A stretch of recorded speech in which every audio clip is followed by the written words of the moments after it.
আজকে আমার বিয়ে ভাবতেই যেন গায়ে কাঁটা দিয়ে উঠছে। কখনো ভাবতেও পারিনি যাকে ভালোবাসবো তাকে পাবো। আজ আমার ভালোবাসার মানুষের সাথে বিয়ে হচ্ছে। আমার চেয়ে খুশি এখন আর কেউ নাই। একটা অজানা ছেলের হাতে তার মেয়েকে তুলে দিচ্ছেন, যেখানে আমার পরিচয় কেউ জানে না। শুধু আমার ভালোবাসার জন্য আজ আমি আমার ভালোবাসার মানুষটাকে পাইতেছি। চলুন আমার পরিচয়টা দেই। আমি রাকিব। ছোট্ট থেকে অনাথ আশ্রমে বড় হয়েছি। আমি জানি না কে আমার জন্মদাতা মা বাবা। বাকিটা পরে বলবো, গল্পের সাথে থাকেন। যাও বাবা, রেডি হয়ে নাও। আঙ্কেল বললাম, যার মেয়ের সাথে আজ আমার বিয়ে। ও, আপনাদেরকে তো আঙ্কেলের পরিচয়টাই দেওয়া হয়নি। তিনি বাংলাদেশের নামকরা বিজনেসম্যান, সেরা 10 জনের একজন। বর্তমান তিনি 1 নম্বরে আছেন। আর হ্যাঁ, তার আরেকটা মেয়েও আছে শুনছি। সে নাকি বিদেশে আছে তার ফুপির সাথে। কি এত বলো, কিছুই তো বুঝি না। তেমন কিছু না, পাঠকদের আপনার পরিচয় দিলাম আর কি। কি যে বলো তুমি, পাঠক আবার কই থেকে আসবে? কিছু না, চলুন আমি রেডি। দেখছেন, আপনাদের সাথে কথা বলতে এদিকে ঝাড়ি খেতে হচ্ছে আমার। আপনারা কেউ ভালো না, খালি চুপচাপ গল্প পড়েন আর চলে যান। লাইক কমেন্ট করলে কি হয়? বিয়ে বাড়িতে অনেক বড় বড় লোকেরা আসছে, বুঝতেই পারছেন, নামি দামি লোক। তারপর সকল নিয়ম মেনে বিয়ে হয়ে গেল। দেখছেন বিয়ে করছি, অথচ মেয়ের নামটাই বলতে ভুলে গেছে। আপনারা একটু বলে দিলেই তো পারতেন, যাকে বিয়ে করছি, আই মিন আমার বউ, তার নাম হচ্ছে আয়েশা। বাসর ঘরের সামনে দাঁড়িয়ে আছি আমি। কেউ একটু সাহস দেয় না ভাই। এক বুক সাহস লইয়া বাসর ঘরে ঢুকলাম। আমার ঢোকার আওয়াজ পেয়ে তখন, ওই তোর আসতে এতক্ষণ লাগে কেন? এই তো আইসি বউ, তুমি রাগ করো কেন? আইসে, এখন বইয়ের কথা মনে পড়ছে। কয়টা বাজে দেখছো? কই, কয়টা মাত্র 11টা বাজতেছে। আমি কতক্ষণ ধরে বসে থাকবো? ও বউ, রাগ করে না গো। ছাড় বলছি, ছাড়। না, ছাড়বো না। বউটা আমার রাগ করে আছে যে, তুমি রাগ না কমালে ছাড়বো না। কমাতে পারি, তবে একটা শর্ত আছে। ওকে রাজি, বলো কি শর্ত? আমাকে কোলে করে ছাদে নিয়ে যেতে হবে, দুজনে বসে চাঁদ দেখবো। এত মানুষের ভিতরে কেমন করে নিয়ে যাব? কে কি ভাববে বুঝতে পারছো? আমি কিছু বুঝি না, তুমি নিয়ে যাবে, না হলে তোমার সাথে আমার কথা নাই, এই বলে দিলাম। ও বউ, রাগ করে না। আমি কি বলছি নিয়ে যাব না? কি আর করার, তাকে কোলে তুলে নিলাম। সে লজ্জায় লাল হয়ে আমার বুকে মুখ লুকালো। তুমি এত মোটু কেন গো? একটা ময়দার বস্তা। কি বললে? আমি মোটু? ময়দার বস্তা? নামা আমাকে কোল থেকে, নামাতে বলছি। আমার বউকে আমি কি বলি, তোমার কি? আইসে আমার বউওয়ালা, তুমি আমাকে আটার বস্তা বলছো। আমি মোটু, তোমার সাথে কথা নাই। কোল থেকে নেমে দোলনায় গিয়ে বসলো। তোমায় রাগলে কিউট লাগে গো বউ, তুমি বুঝো না? আমাকে রাগিয়ে কি পাও তুমি? তুমি রাগলে তোমার গাল দুটো না লাল টমেটোর মতো লাগে, মনে চাই কাঁচা খেয়ে ফেলি। ও তাই বুঝি, তলে তলে এত কিছু। শয়তানি বুদ্ধি তোমার। কই, কি বুদ্ধি? তুমি আর রাগ করে থেকো না গো বউ। একটা যদি গান শোনো তবে রাগ ভাঙবে, না হলে নাই। আমি তো গান বলতে পারি না, তুমি জানো না? আমি কিছু শুনতে চাই না, গান বলবে এখন তুমি। কি আর করব, 10টা না 5টা না একটা মাত্র বউ, তার কি কথা না রেখে পারি? ইমরানের গান গাইলাম, শুনবেন কি কি গান গাইছি? ওকে। বলতে যে মনে হয়, বলতে তবু দেয় না হৃদয়, কতটা তোমায় ভালোবাসি। চলতে গিয়ে মনে হয় দূরত্ব কিছু নয়, তোমারই কাছে ফিরে আসি। তুমি আমায় এত ভালোবাসো, বাবুটা ভালো গান করতে পারে। জড়িয়ে ধরে একটা ইয়ে দিয়ে দিলাম। আমার লজ্জা করে তাই বলবো না। তুমি খুশি হয়েছো এতেই অনেক খুশি। তুমি খুশি হয়েছো এতেই অনেক গো। আমি খুশি। তারপর আমার কোলে মাথা রেখে শুয়ে চাঁদ দেখতে লাগলো, আর আমি তাকে দেখতে লাগলাম। কি মায়া ভরা একটা মুখ, সবসময় যেন একটা হাসি লেগে থাকে, শুধু দেখতেই মন চায়। চাঁদের আলোয় আরও যেন নিজের চেহারায় সৌন্দর্য বৃদ্ধি পেয়েছে, পরীর চেয়ে কোনো অংশে কম হবে না। এই যে মিস্টার, কি দেখো, চাঁদ আজ কত সুন্দর। এই শুনতেছো কি বলছি? তুমি এভাবে কি দেখো? চাঁদ দেখি। কি বলো এসব? আমি চাঁদ কেমন করে হব? কে বলেছে তুমি চাঁদ?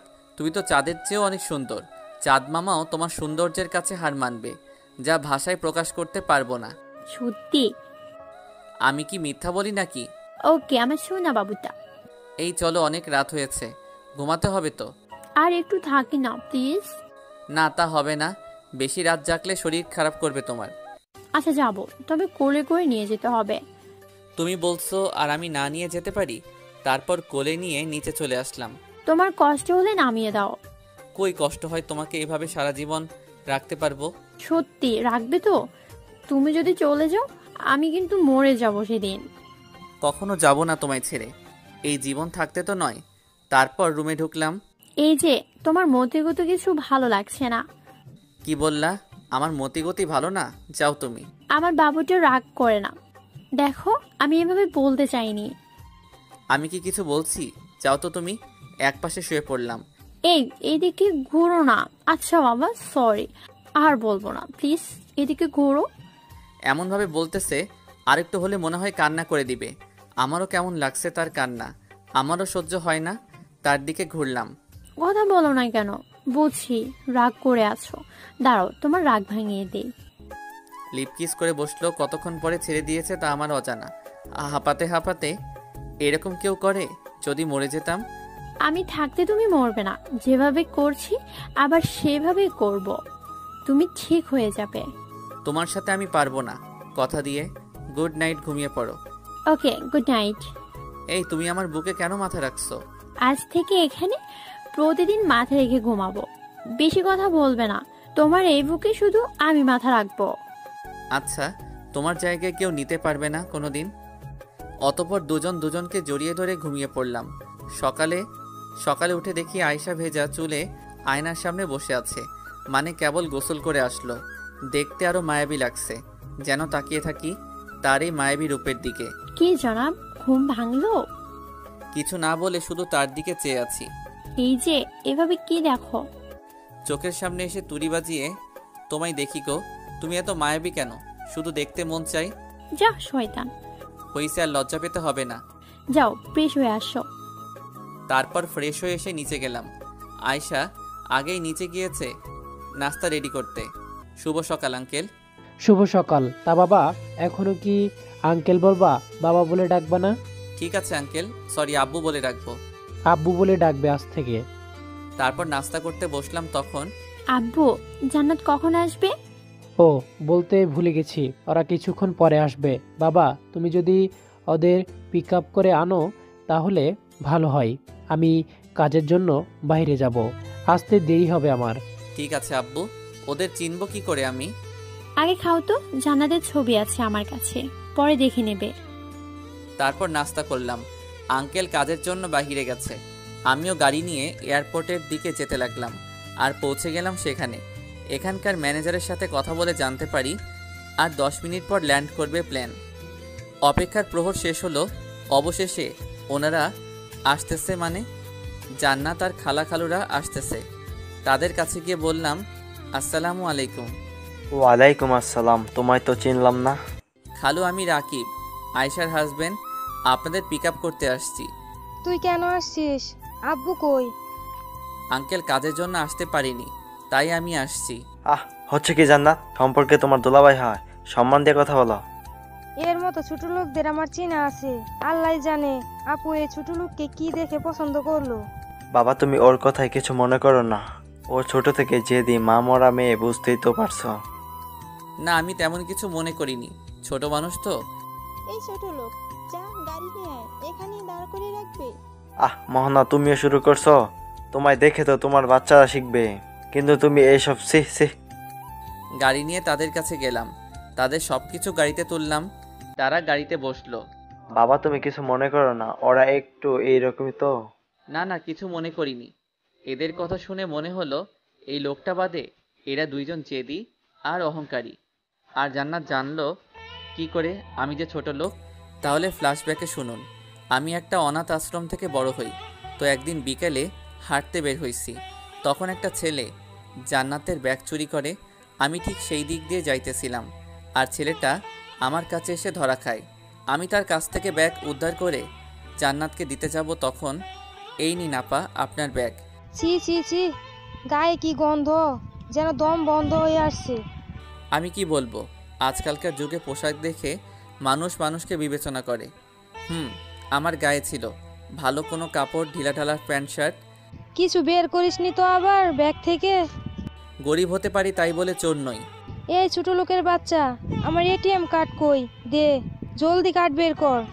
আমি তো তার কথা শুনে ইতিমধ্যে অবাক। দেখুন ম্যাডাম, ওখানে কোথাও আছে, আমি আপনার কার্ড নেইনি। ছোট লোকের বাচ্চা, বেশি পেঁচাল পারিস তাই না? আমি মনে হয় কিছু বুঝি না। ইতিমধ্যে অনেক লোক জড়ো হয়ে গেছে। কি হয়েছে আপু, এই ছেলেটা কিছু করছে? আমার ব্যাগ ছিনতাই করে এটিএম কার্ড নিয়েছে, এখন দিচ্ছে না। ওই কুত্তার বাচ্চা, ভালোই ভালোই বের করে দে বলছি। দেখুন আমি কিছু নেইনি। তুই দিবি না তো দাঁড়া। আমাকে আর কিছু বলতে না দিয়ে তারা মারতে শুরু করলো। কি রে, কেমন দিলাম তোকে? আপনি এই রকম কেন করলেন? কি করছি আমি? তুই কিছুই করিসনি, যা করার আমি করছি। আমার কিছু হারায়নি। তুই আমার ব্যাগ এনেছিস কেন? আর দ্বিতীয়, আমার মুখের উপর কথা বলছিস তাই। এই কথা শুনে বুঝতে পারলাম খুব অহংকারী আর গরিবদের একদম সহ্য করতে পারে না।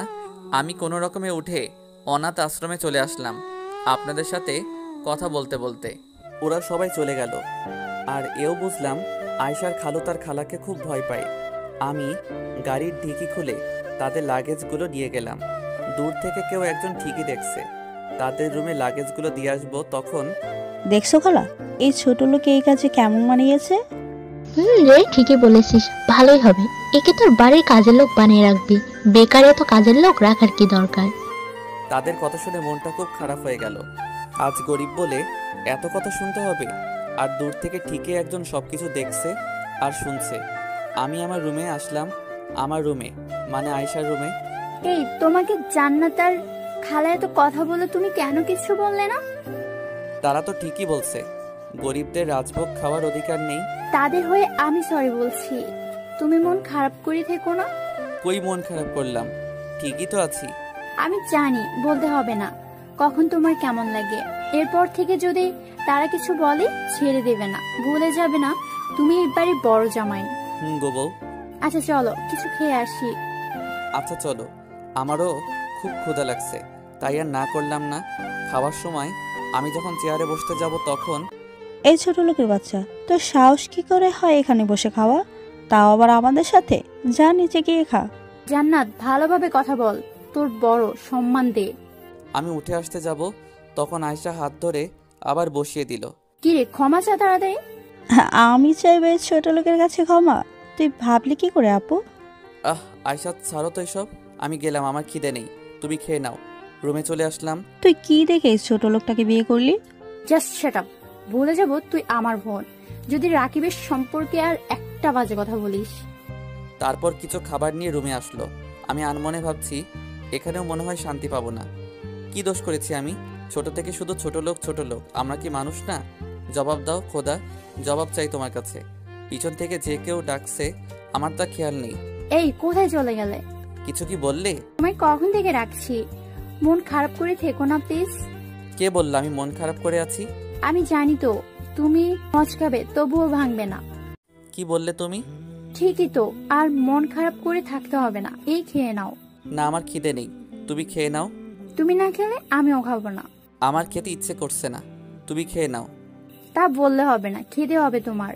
জোর করে খাইয়ে দিল। বউয়ের হাতে খাওয়ার মজাই আলাদা।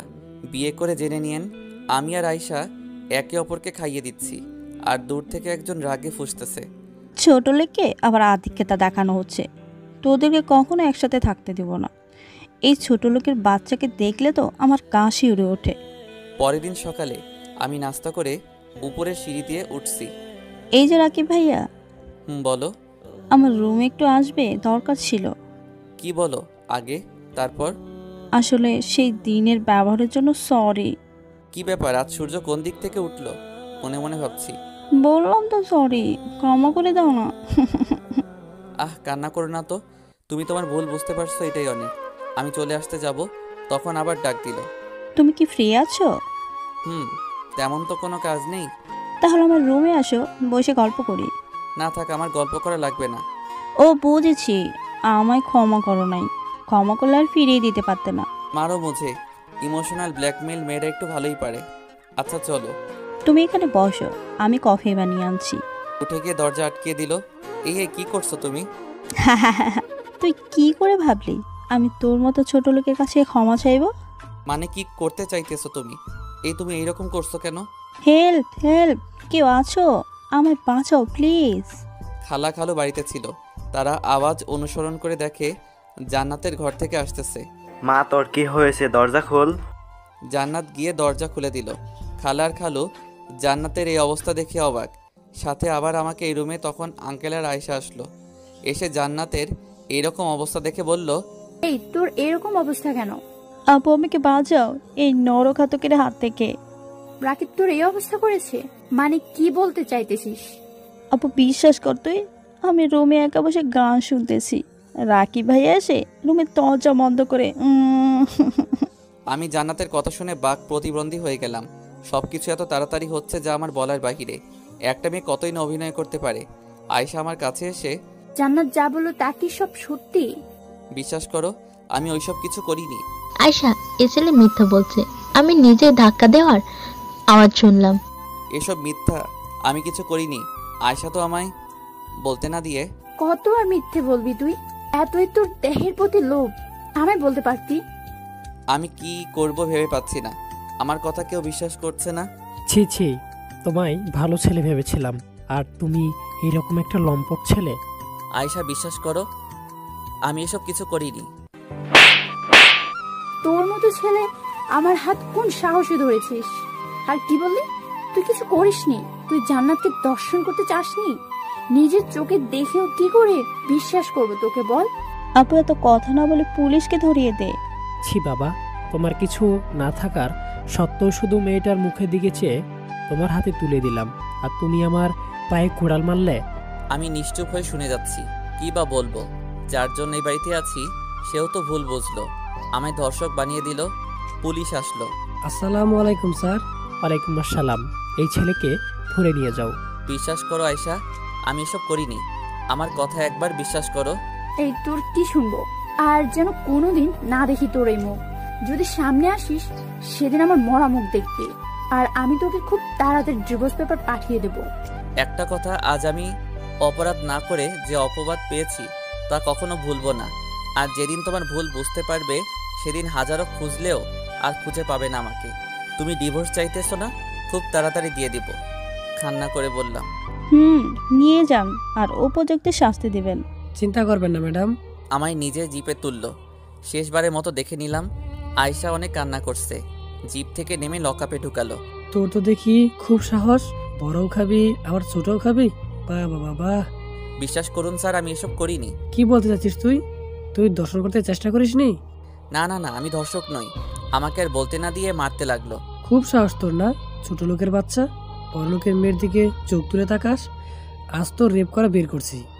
আমায় শুধু মারতেছে আর চিৎকার করছি আর নীরবে চোখের জল ফেলছি। আমি ধর্ষক নই বলেই মায়ের চোটে আমি জ্ঞান হারিয়েছি। যখন জ্ঞান ফিরল, কিরে তোর জ্ঞান ফিরেছে? পানি, একটু পানি হবে? কুত্তার বাচ্চা, তোর কোন পানি নেই? তুই আগে স্বীকার কর তুই দর্শন করতে চাইছিস। না না না, আমায় আবার মারা শুরু করলো। আবার জ্ঞান হারালাম। কাল রাত থেকে মারতেছে। মনে হচ্ছে এখনই রুহু বের হয়ে আসবে। সন্ধ্যায় জ্ঞান ফিরল। পুলিশ অফিসাররা বলা বলি করছে। স্যার, ছেলেটা মনে হয় নিরপরাধ। আচ্ছা ওকে যা ছেড়ে দে। একজন অফিসার এসে আমায় থানার বাইরে ছেড়ে দিল।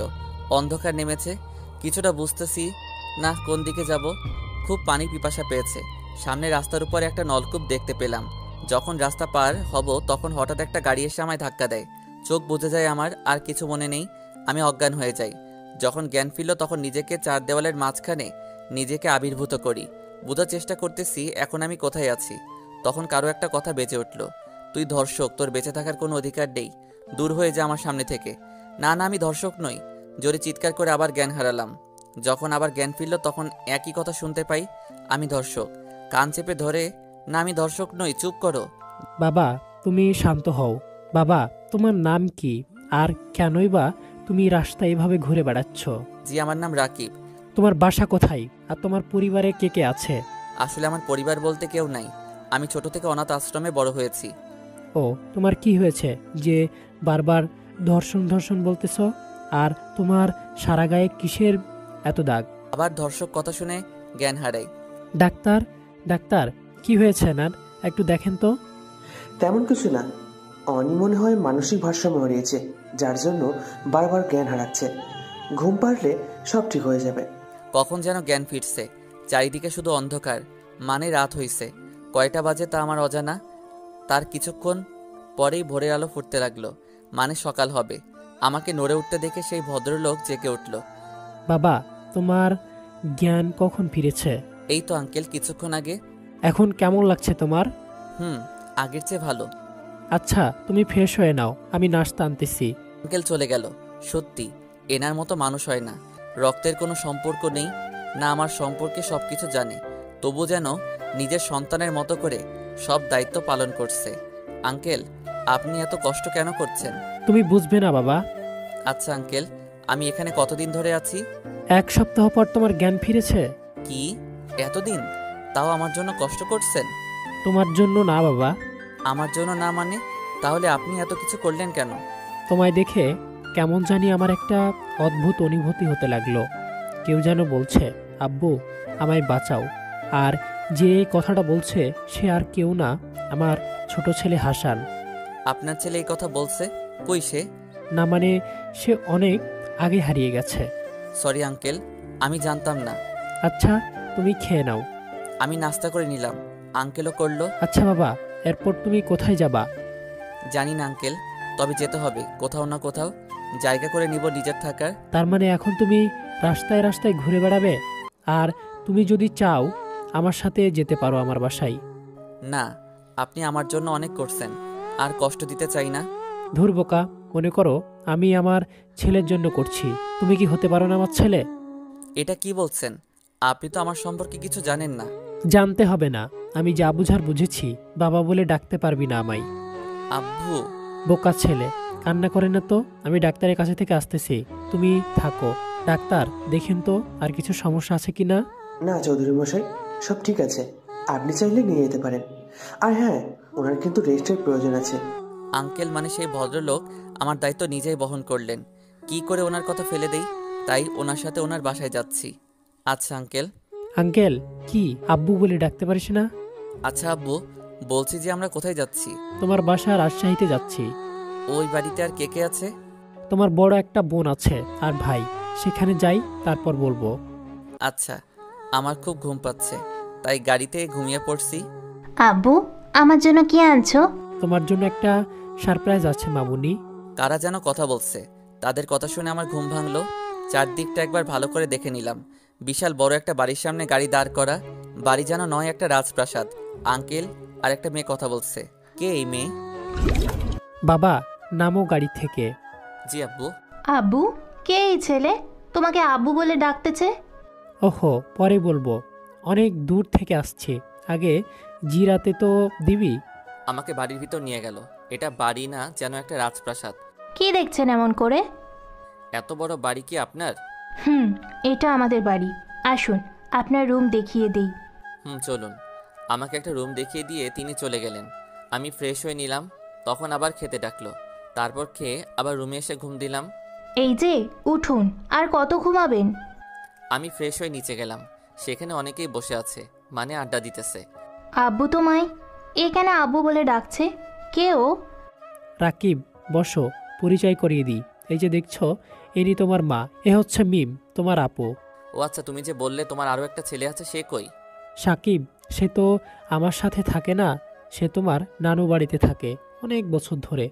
ও আচ্ছা। এসব বাদ দাও তো, এখন বলো তো তোমার কি হয়েছিল? বিয়ে থেকে শুরু করে বাকি সব কিছু বললাম। আপনারা তো জানেন, তাই আর বললাম। তুমি কি কিছু না করেও অপরাধী? কি করব, মাথার উপর তো আর আমার ছাদ নেই যে সেখানে শান্তিতে থাকবো। ছোট থেকে অনাথ আর ছোট লোক বলে সবাই গালি দেয়। কি দোষ আমার? ছোট থেকে রাস্তায় বড় হলাম। বড় হয়ে যে একটু সুখের দেখা পাবো, তখন আরেক বিপত্তি। আমাদের মতো ছেলেদের কপালে মনে হয় সুখ জিনিসটা লেখা নেই। কে বললো বাবা তুমি গরিব এতিম? আজ থেকে তুমি আমার ছেলে, আমাকে আম্মু বলে ডাকতে পারবি না বল? আম্মু? বোকা, আর কাঁদতে হবে, চল খেয়ে নিবি। খেয়ে নিজের রুমে চলে আসলাম। ভাবতেই গা যেন শিউরে উঠছে। আমি একটা পরিবার পাবো কখনো ভাবিনি। পরের দিন মিম আপু আসলো। কি করে ভাইয়াটা? এই তো আপু বসে আছি। আসো আড্ডা দেই, কিছু ভালো লাগছে না। আমি আর আপু বসে আড্ডা দিতেছি, এমন সময় আপু জিজ্ঞাসা করলো, আচ্ছা ভাইয়া, ভাবির সাথে তোর কেমন করে পরিচয়? একবারও তো বললি না। আচ্ছা তাহলে শোনো। আমি একদিন রাস্তায় হাঁটতেছি, খুব জোর গতিতে একটা গাড়ি আসতেছে, আর আয়শা রাস্তার পাশে দাঁড়িয়েছিল। তা দেখে আমি গিয়ে আয়শাকে সরিয়ে দেই, আর তখন আমি পড়ে যাই আর আয়শা আমার উপরে। ভাগ্য ভালো কিছু হয়নি। কিছু বোঝার আগে বিরাট একটা শব্দ হয়। হ্যাঁ, গাড়িটা ব্রেক ফেল করেছিল। ঠাস ঠাস থাপ্পড় খাইছি দুইটা। এই ছোট লোকের বাচ্চা, তোর সাহস কি করে হয় আমাকে ধাক্কা দেওয়ার? আসলে আমি সরি, ইচ্ছা করে দেইনি। তোদের মতো ছেলেদের জানা আছে, মেয়ে দেখলেই শুধু ভাব দেখাতে আসিস। রাগ দেখিয়ে চলে গেল। এই জন্য কারো উপকার করতে নেই, অপকার পেয়ে উপকারের পায়ে লাথি মারে। আমি সেখান থেকে চলে আসলাম, কারণ আজকে আমার কলেজের প্রথম দিন। তাই আমি আর কারোর সাথে ঝগড়ায় জড়াতে চাই না। কলেজের গেট দিয়ে ঢুকে সোজা নিচের ক্লাসের লাস্টের একটা বেঞ্চে গিয়ে বসলাম। আমার ভালো পোশাক না থাকায় যা ছিল সেটাই গায়ে দিয়ে কলেজে আসছি। তখন ক্লাসে একজন প্রবেশ করলো। সে আর কেউ না, আয়শা। মানে সেও আমার সাথে পড়ে। আয়শা আমার দিকে কেমন একটা রাগী লোক নিয়ে তাকিয়ে আছে। আমি আর সেদিক না তাকিয়ে ক্লাসে মনোযোগ দিলাম। অনেক কষ্ট এতদূর পর্যন্ত এসেছি, হাল ছেড়ে দিলে চলবে না। স্যার ক্লাস নিয়ে চলে গেল। আমি বকুল গাছের নিচে বসে আছি। এই তুই এখানে কেন? কেন আবার পড়তে আসছি? আমি ওটা বলিনি, তুই আমাদের আড্ডার জায়গায় কেন? অন্য কোথাও গিয়ে বস। এখানে কি আপনার নাম লেখা আছে যে এই জায়গা আপনার? তোকে এত কৈফিয়ত দিব নাকি? হ্যাঁ, এখান থেকে ওঠ। আমি উঠে আসলাম। থাপ্পড় খাবার কোনো ইচ্ছা নেই। বাকি ক্লাস করে বাসায় আসলাম। বাসা বলতে তো নেই, একটা অনাথ আশ্রমে বড় হয়েছি, সেখানে আসলাম। তোমার পড়ালেখা কেমন চলে বাবা? অনাথ আশ্রম যিনি দেখাশোনা করেন, লোকটা আসলেই অনেক ভালো। ওনার কোনো সন্তান না থাকায় আমাকে সন্তানের চোখে সব সময় দেখে। আঙ্কেল, আপনাদের দোয়াই ভালোই চলছে। ভালো করে পড়াশোনা করো, আর কিছু লাগলে আমাকে বলবে। জি আচ্ছা। আপনারা আবার ভাবতে পারেন পড়াশোনা করা আবার চলাচল করা তো অনেক খরচ। আমি 2টা টিউশনি করাই, সেখান থেকে যা হয় তা দিয়ে চলে আমার। পরের দিন কলেজের ক্যাম্পাসে বসে আছি, তখন হাই, আমি রাফি। আর তুমি? হ্যালো, আমি রাকিব। কোন ক্লাসে পড়ো? অনার্স প্রথম ইয়ার। আপনি? আমিও তো বন্ধু হতে পারি? আচ্ছা হতে পারেন, সমস্যা নেই। ওকে, আজ থেকে বন্ধু, কিন্তু তুই করে বলতে হবে। আচ্ছা ঠিক আছে। তোর ফোন নাম্বারটা দে। ভাই আমার ফোন নাই রে। আচ্ছা ঠিক আছে, চল ক্লাস শুরু হবে। দুই বন্ধু লাস্ট বেঞ্চে বসে সব ক্লাস শেষ করলাম। আচ্ছা বন্ধু থাক, আমার বাসায় যেতে হবে। এখনই যাবি? যেতে হবে, বাই। চলে গেল সে। মুই আর থাইকা কি করবো, মুইও যাই। দেখ দোস, খ্যাটটা আস্তে না আস্তে বন্ধ পাতিয়ে ফেলেছে একটা। তাই তো দেখছি। চল আজ একটু মজা লই। চল। কি রে ফকের নে, আসতে না আসতে বন্ধু বানিয়ে নিছিস? মিষ্টি, চিঠিটা দে তো। এই নে। এই খ্যাত শুন। বলেন। এইটা কি ওই মেয়েটাকে দিবি? যা তো। আমি ভয় ভয় নিয়ে নিলাম। যেই রাগী মেয়েরে বাবা, না জানি কি করে। যাকে দেখিয়ে দিল সে আর কেউ না, আয়শা ছিল। এই যে আপু শুনছেন? বল, কি বলবি? এই নিন, এটা রাখুন। কি এটা? থাপ্পড় কা বেয়াদব ছেলে, তুই কোন সাহসে আমাকে লাভ লেটার দিতে আসছিস? এটা আমি লিখি নাই, আপনার বান্ধবীরা দিছে। পিছনে ফিরে দেখি কেউ নাই, বুঝতে বাকি নাই উল্লু বানাইছে। পরে দেখে নিমো। পেছনে তো কেউ নেই, যা সামনে থেকে সর।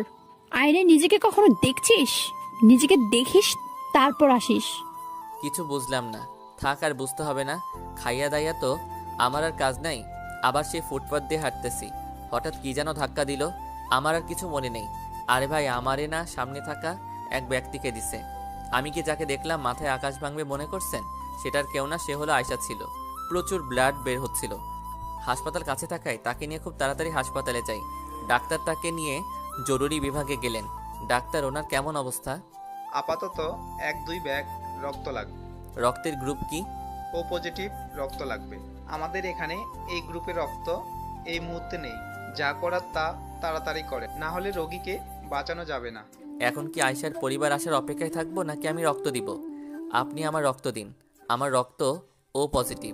ওকে, তাড়াতাড়ি চলুন। তারপর 2 ব্যাগ রক্ত দেওয়ার ফলে আমি খুব ক্লান্ত অনুভব করি। কিছুক্ষণ পর, কে তুমি বাবা? এভাবে আমার মেয়ের জীবন বাঁচালে? এটা মনে হয় আয়শার বাবা হবে। কে আপনি আঙ্কেল? আপনাকে তো আমি ঠিক চিনলাম না। তুমি যাকে একটু আগে রক্ত দিলে আমিই তার আব্বু। এখন কেমন আছে আয়েশা? এখন ভালো আছে, আর তোমার সাথে দেখা করতে চাই, যদি একটু কষ্ট করে দেখা করতে।